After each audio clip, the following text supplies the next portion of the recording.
បាទសួស្តីពុកម៉ែបងប្អូនទាំងអស់គ្នាអញ្ចឹងដោយសារតែថ្ងៃនេះគឺជាថ្ងៃទី28ខែ5ឆ្នាំ2025ណាពុកម៉ែបងប្អូនអស់គ្នាបាទអញ្ចឹងពីព្រឹកមិញនេះយើងឃើញថាមានសារព័ត៌មានខាងថៃបានចេញផ្សាយប្រងព្រាតអំពីការប៉ះទង្គិចគ្នារវាងកងទ័ពប្រទេសថៃជាមួយនឹងកងទ័ពប្រទេសកម្ពុជាផងដែរបាទហើយខាងសារព័ត៌មានខាងថៃគេបាននិយាយថាការប៉ះទង្គិចគ្នានេះដោយសារតែខាងកងទ័ពរបស់ប្រទេសកម្ពុជារបស់យើងបានធ្វើការប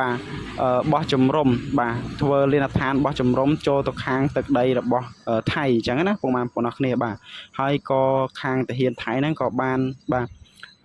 ដើរទៅសង្កេតការទៅក៏ជួបបាទហើយក៏មានការផ្ទុះអាវុធដាក់គ្នាហើយខាងថៃគេបាននិយាយថាដោយសារតែខាងខ្មែររបស់យើងគឺបាញ់មុនបាទទៅខាងថៃបាញ់តបតទៅវិញបាទហើយគេនិយាយថាយើងរំលោភចូលទៅខាងដីគេអញ្ចឹងទៅណាពុកម៉ែបងប្អូនអរគ្នាបាទហើយការបាញ់នេះគេនិយាយថាអឺបានប៉ះទង្គិចគ្នាចាប់ពីម៉ោង4:45នាទីបាទហើយការប៉ះទង្គិចនេះគឺរយៈពេល10នាទីបាទ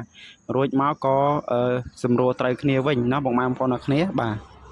ហើយសូមបញ្ជាក់ផងដែរថាការប៉ះទង្គិចគ្នានេះគឺនៅតំបន់មុំ3ណាពុកម៉ែបងប្អូនអរគ្នាបាទតំបន់មុំ3រវាងប្រទេសកម្ពុជាប្រទេសថៃនិងប្រទេសឡាវនឹងឯងបាទអញ្ចឹងបើសិនជាមានព័ត៌មានអីអាប់ដេតយ៉ាងណា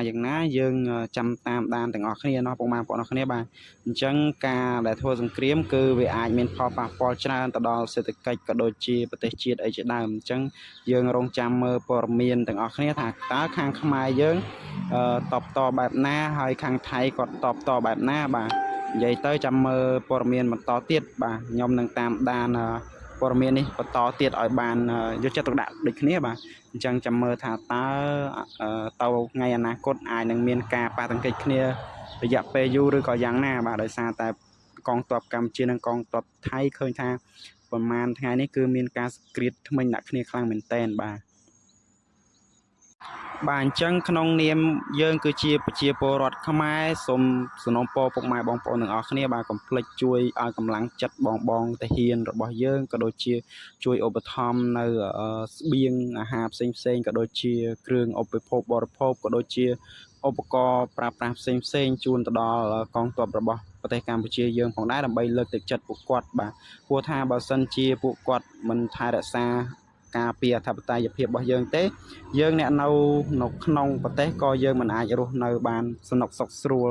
ដែរណាពុកម៉ែបងប្អូនអរគ្នាបាទហើយកុំភ្លេចបាទទៅលេងពួកគាត់ឬក៏យកអីវ៉ៃវ៉ាន់ផ្ញើពួកគាត់ដើម្បីផ្ដល់ជាកម្លាំងចិត្តផងដែរបាទហើយបើសិនជាខ្ញុំនិយាយទៅខុសឆ្គងត្រង់ចំណុចណាអីក៏សូមអធិស្ឋានទៅកាន់បងកងទ័ពទាំងអស់គ្នាផងដែរឬក៏អធិស្ឋានទៅកាន់បងប្អូនទាំងអស់គ្នាដែលចូលទស្សនាផងដែរបាទសូមអរគុណសូមជម្រាបលា